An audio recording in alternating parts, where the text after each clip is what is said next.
Bonsoir à tous, nous sommes le mardi 17 avril, voici les titres de cette édition. Le renouveau du coq sportif à Romilly-sur-Seine se confirme 2 ans après son retour dans l'Aube. Le fabricant de vêtements et d'accessoires continue à grandir. Un atelier de production est opérationnel depuis le début du mois. Il se couple maintenant avec le centre de développement déjà installé. Nous nous intéresserons aussi à une réunion scientifique autour du cancer. Elle réunissait samedi au centre sportif de l'Aube 180 médecins ou infirmières. L'occasion de débattre et d'échanger autour de la maladie. Vous verrez notamment que les soins à domicile ont désormais toute leur place.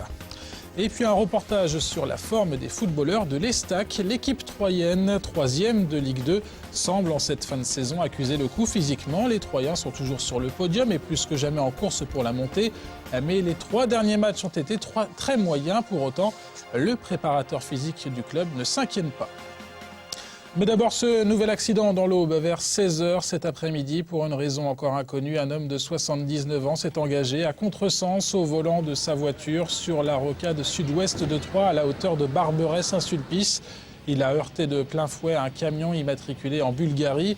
Le chauffeur de ce dernier, âgé de 40 ans, est indemne. En revanche, l'homme de 79 ans est gravement blessé aux jambes notamment. Il a fallu plus d'1 heure pour le désincarcérer de son véhicule. Il a été transporté à l'hôpital de Troyes. La rocade a logiquement été bloquée pour permettre aux secours d'intervenir. C'est une première, un contresens donc sur la rocade. On reste sur la route avec cet appel à témoins. La gendarmerie cherche à comprendre ce qui s'est passé le 3 avril vers 16 h 30 sur l'autoroute A5 dans le sens Dijon-Troyes. À la hauteur de Beuret, une moto de marque Goldwing avait touché la glissière centrale de sécurité. Le conducteur a perdu le contrôle de son engin. Il est décédé sur le coup. Sa passagère avait été blessée légèrement. La gendarmerie cherche à élucider les circonstances de l'accident. Aucun autre véhicule n'était en cause, aucune marque de freinage n'avait été relevée. Un contact si vous avez des renseignements susceptibles de faire avancer l'enquête de gendarmerie, le 03 25 41 51 83. C'est une deuxième étape importante dans le retour aux sources du coq sportif. Vous le savez, la marque française s'est réimplantée depuis 2 ans maintenant à Romilly-sur-Seine, là où elle est née. Depuis le début du mois, le centre de développement est couplé avec un nouvel atelier de production. Le but, réaliser des produits performants au plus près des designers parisiens. Un atout pour la réactivité de la marque auboise. Reportage Aurélie Juignet. C'est le retour du Made in France pour le coq sportif. Né à Romilly-sur-Seine en 1882, la marque vient d'y implanter son seul et unique atelier de production français, une implantation historique et surtout rationnelle. Au-delà d'un choix de cœur, c'était aussi un choix très pragmatique, puisque le département de l'Aube est encore un des départements français où le savoir-faire textile est très présent. Et il était important pour nous de pouvoir redémarrer là où ce savoir-faire était encore actif. Une trentaine de personnes travaillent ici, dont la majorité est auboise. L'ensemble des collections de la marque est désormais conçu dans ce centre grâce à un savoir-faire pointu. Ce qui nous intéresse, c'est surtout de pouvoir avoir du personnel polyvalent et d'être capable de pouvoir produire des séries complètement différentes et de pouvoir réaliser en des temps records tous les désirs de notre atelier de design. Le centre de Romilly n'est pas destiné à produire toutes les gammes du coq sportif. La plus grosse partie de la production reste fabriquée au Portugal. Cet atelier est consacré à la conception des modèles et à la réalisation des séries limitées et produits performants qui nécessitent des techniques de pointe. Cet atelier n'a pas de limite, on peut réaliser n'importe quel article, mais c'est vrai qu'on le focalise davantage sur tout ce qui est compliqué, différent et partout où on veut amener de la valeur. Donc on vient d'acheter des machines à souder, on est en train de réfléchir à avoir des machines à couture plate qui peuvent le faire à la continue, ce qui n'existait pas encore l'année dernière. En moyenne, 75 à 100 000 pièces devraient sortir de cet atelier chaque année, dont les maillots du Tour de France. Le coq sportif équipait les coureurs cyclistes dès 1951. Cela a duré 40 ans. Ce retour sur la grande boucle est un moment important pour la marque française. Pour nous, le Tour de France, c'est une grande partie de notre histoire, mais c'est aussi le futur. C'est l'innovation. Nous avons un contrat de 5 ans de partenariat avec le Tour de France en tant qu'équipementier officiel. Nous sommes fiers de voir aujourd'hui les coureurs du circuit professionnel être équipés du maillot du coq sportif. Les maillots jaunes, verts, blancs et à pois seront des concentrés de technologie, autant au niveau de la matière et de la coupe que de la finition. Pour l'occasion, le logo de la marque a même été rajeuni. En tout, une dizaine de modèles seront visibles sur les routes de France cet été. On reste à Romilly-sur-Seine où McDonald's se refait une place. En juillet dernier, le fast-food installé zone des Marais était parti en fumée. L'incendie était d'origine accidentelle. Un problème d'ordre électrique avait embrasé l'établissement en quelques minutes. Après plusieurs mois de régime sans hamburger, les Romillons peuvent à nouveau depuis aujourd'hui manger McDo. Un nouveau restaurant a ouvert ses portes ce matin, cette fois sur le parc de l'Aérodrome. Un établissement de 250 places, une cinquantaine de personnes y travailleront. Le cancer au cœur des préoccupations des professionnels de santé. Le pôle de cancérologie de Troyes organisait samedi une journée scientifique. Médecins, infirmières et spécialistes ont pu se retrouver et échanger sur la maladie ainsi que sur les soins qui l'entourent. Au programme des conférences, des stands et des ateliers. Le reportage. 180 médecins ou infirmières se sont retrouvés pour cette 7e journée scientifique du pôle de cancérologie de Troyes au centre sportif de l'Aube. L'événement se déroule chaque année. L'intérêt de ces journées, c'est de rassembler tous les acteurs de la cancérologie pour le département de l'Aube et les départements limitrophes. C'est essentiellement le contact entre professionnels, le contact entre intervenants et puis d'amener aussi, bien entendu, un petit peu d'informations scientifiques sur les nouveautés dans le domaine. Thème générique de la journée, activité physique et cancer. À travers les stands ou les débats, les acteurs de la cancérologie font le point sur l'aide aux malades. Parmi les participants, des agences de prestations locales. Ici, la question notamment des places disponibles dans les centres de cancérologie se pose.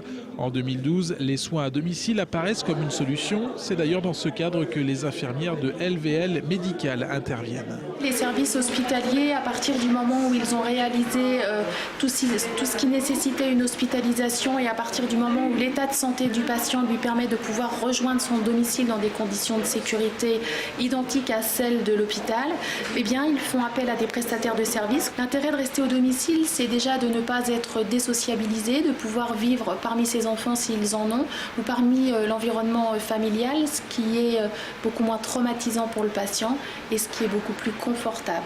Des soins à domicile qui paraissent avoir entièrement leur place dans le département de l'Aube. La Champagne-Ardenne ne compte en effet qu'un seul centre anticancéreux, l'Institut Jean Gaudinot à Reims. Pour aider les patients au bois, l'association de la Ligue contre le cancer intervient. La Ligue a donc dans chaque département un comité et il est chargé de faire en sorte qu'elle soit présente dans toute la France, même dans les endroits les plus reculés. Donc en ce qui concerne notre département, la Ligue fournit d'abord, participe pour moitié de son budget à la recherche contre le cancer et pour l'autre moitié à l'aide aux soins et au diagnostic. Fort de son nombre d'intervenants et de la qualité des conférences, cette manifestation scientifique au centre sportif de l'Aube est devenue la réunion professionnelle la plus importante de la région à destination de ceux qui prennent en charge les patients cancéreux. C'est devenu une tradition du mois d'avril. Le forum Job et Alternance ouvre ses portes demain et jeudi après-midi à l'espace Argence de Troyes. Sur place, près d'1 millier d'offres d'emploi, du job d'été au CDI, proposé par une soixantaine de recruteurs. La manifestation propose également des ateliers pédagogiques avec simulation d'entretien d'embauche, élaboration de CV ou encore lettres de motivation. La nouveauté 2012, c'est qu'un parcours obligatoire a été conçu. Sybille Bertaille est maire adjointe à Troyes. Elle est au micro de Cyril Tavernet. C'est vraiment un parcours individualisé que nous avons organisé cette année, puisque nous souhaitons qu'il soit chacun pris en charge, accompagné. Ça commencera par une rencontre, une explication sur ce qu'est l'alternance et la professionnalisation. Ensuite, il y a des ateliers de pouvoir se mettre en condition pour avoir un entretien, tels que revoir le CV, savoir s'entretenir justement, un entretien d'embauche. Et ensuite, ils descendront au rez-de-chaussée où il y aura l'ensemble des entreprises qui les recevront, soit par des offres d'emploi, soit par des propositions d'alternance. Ce peut être des jobs d'été, comme des jobs à durée déterminée, comme aujourd'hui aussi des CDI. Et le forum Job étudiant sera donc ouvert demain de 13h à 19h et jeudi de 13h à 18h à l'espace Argence de Troyes. Reportage dans le JT de Canal 32 demain soir. Du football pour refermer ce journal avec des nouvelles de l'Estac et pas mal de questions qui se posent autour de la forme des footballeurs troyens. L'équipe 3e de Ligue 2 semble en cette fin de saison accuser le coup physiquement. L'équipe est toujours plus que jamais en course pour la montée. Mais les 3 derniers matchs ont été vraiment très moyens. David Mutel a rencontré le préparateur physique du club pour faire le point. Reportage. Depuis 3 matchs, l'Estac semble marquer le pas physiquement. Face à Nantes et surtout face au Havre, les joueurs de Jean-Marc Furlan ont semblé peiner sur le terrain, souvent à la recherche de leur deuxième souffle. Une impression qui s'est confirmée face à Istres vendredi dernier. Je pense qu'il y a une grosse débauche contre Clermont où on a fallu revenir, repasser devant. Voilà, à Nantes, pareil, on a été mené, il a fallu qu'on se réveille en deuxième. Le Havre, on a aussi beaucoup souffert puisqu'on a été tout le temps à la merci d'un retour. En alignant souvent la même formation comme peut le faire Jean-Marc Furlan à quelques variantes près, le risque de fatigue s'accroît. Pas d'inquiétude toutefois à avoir, selon le préparateur physique de l'Estac, Thomas Joubert. La fatigue entrevue face à ces 3 équipes résulte d'une grosse débauche physique pour enchaîner les matchs, notamment celui du Havre, intervenant seulement 4 jours après le déplacement à Nantes. Est-ce qu'il y a eu les 2 matchs rapprochés? Est-ce qu'il y a toujours aussi l'adversaire qui te stimule? Est-ce que le Havre était aussi dans une configuration plus positive qu'habituellement? Ils nous ont posé beaucoup plus de problèmes. Donc il y a tout à remettre en compte, mais c'est vrai que sur la deuxième période de Istres, on était un peu plus en difficulté. Ouais. Pour les prochaines journées, le problème va s'intensifier avec notamment entre la 33e journée et la 36e journée, 4 matchs à disputer en moins de 2 semaines. Un programme spécifique de récupération va être mis en place en fonction des besoins de chacun. En fonction des profils, c'est surtout du repos, éviter le contact au sol pour certains, je pense à Thiago, je pense à Marcos, beaucoup de travail qualitatif. Donc là on est parti avec le coach, on a décidé de partir sur des séquences de séances plus courtes. Donc déjà on réduit le volume et puis tout le travail athlétique il est surtout qualitatif en travail d'appui. Par exemple hier on a été régénéré, on est parti au bois. Une fatigue physique et mentale qui peut toutefois être gommée par un esprit de groupe irréprochable ainsi que par un objectif motivant tel que la montée en Ligue 1, un facteur qui sera déterminant pour toutes les équipes dans le sprint final. Et en forme ou pas, le prochain match de l'Estac, c'est donc vendredi à 20h20 du côté de Reims, un match pour lequel les Troyens emprunteront leur nouveau bus. La société de transport partenaire du club vient de fournir aux joueurs un car plus long et plus haut et plus vaste également. Un véhicule qui, depuis hier, se fait apposer sur ses flancs les autocollants aux couleurs du club. Vous le voyez, l'opération de covering réalisée à la Chapelle Saint-Luc doit s'achever jeudi matin pour ce nouveau bus de l'Estac. Voilà, c'est la fin de ce journal. Merci de votre attention. Demain, retour de Mathieu Mercier à la présentation du JT.